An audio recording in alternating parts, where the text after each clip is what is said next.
I didn't believe it at first, just out of the blue. We were so excited because we'd prayed so much.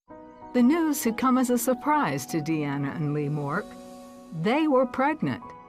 It had been 8 years since they had had their first and only child, Abby, in 2011. Even then, it took 5 years of fertility treatments, and the couple had all but given up on getting pregnant again. We were just amazed that it had happened. So we knew God had given us this child. All the regular checkups and ultrasounds showed the baby was normal and healthy and revealed the couple would have a son. DeAnna couldn't wait to meet him.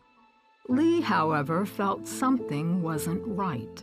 I thought, God, why am I worried for, God? Why?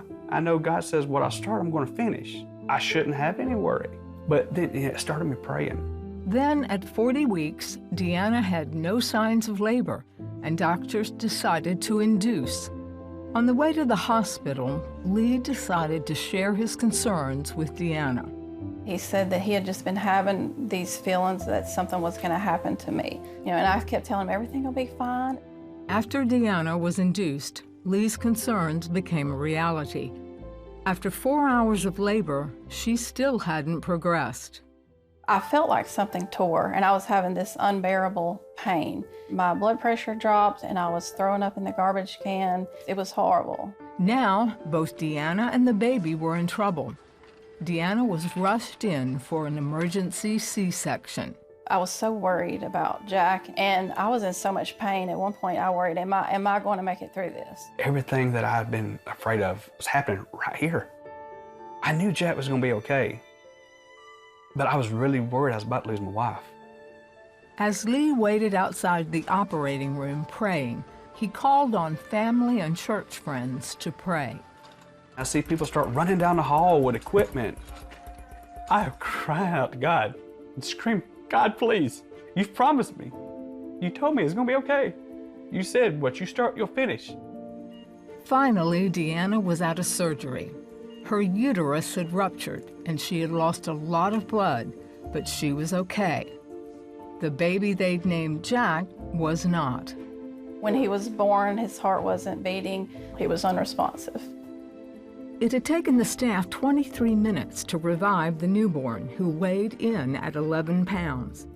Concerned for the baby's life or permanent brain damage, doctors decided to transport Jack to the neonatal intensive care unit at a nearby hospital in Birmingham, Alabama. DeAnna remembers seeing her son before they took him away.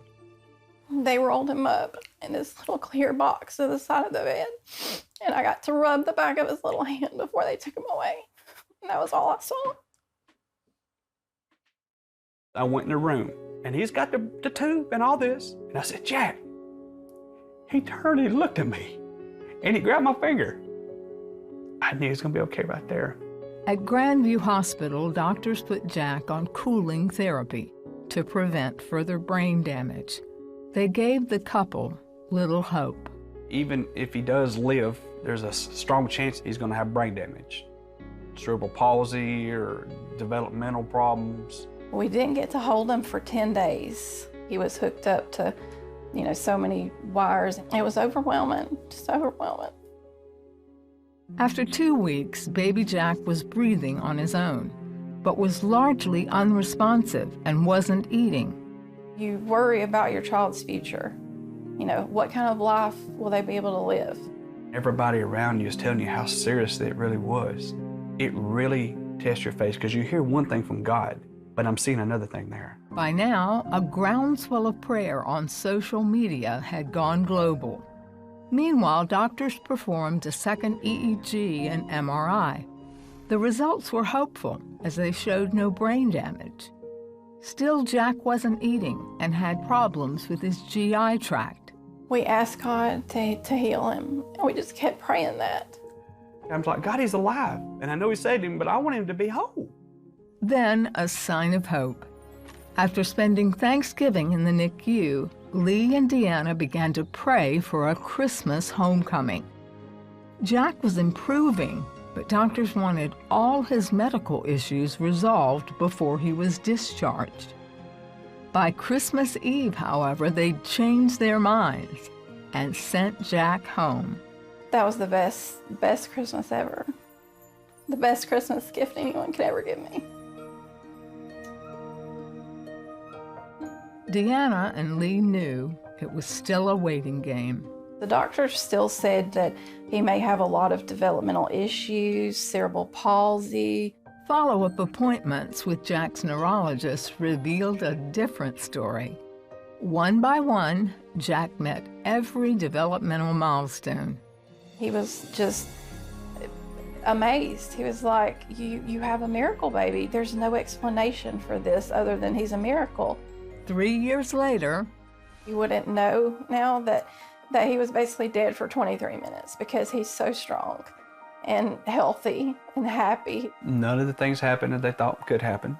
God healed him. He's not just well, he's more than well. Jack will even tell you who healed him. Jesus healed me. If God hadn't intervened, he and I may not be here. I'm so thankful for prayer. I'm just overwhelmed by God's goodness.